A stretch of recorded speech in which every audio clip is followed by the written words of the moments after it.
लो दोस्तों, मरियम नवाज ने सानू सताया तो असां उहनूं सताड़िया। ए कणक नूं फनाह करके सुट छड़े परां। ये भी की याद करेगी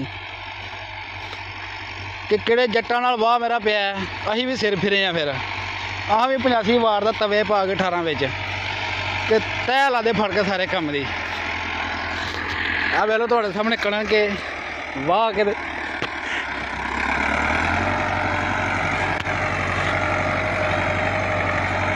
कणक भी फबी है।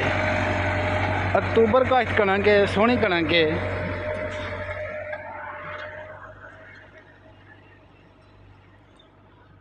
लै हाँ तू ना रेट कट भाई, असी भी मौज वाले हैं, अपना रेट आप ही बुलाना है।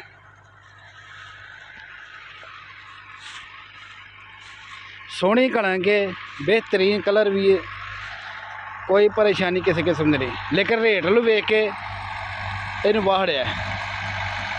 इत्थे इंशाल्लाह मकई लाने आ। रूटावेटर ना कवर कर लगे हाँ, लेकिन नहीं रूटावेटर काम नहीं जस होया, ये तां फिर डिक्कां फेरियां।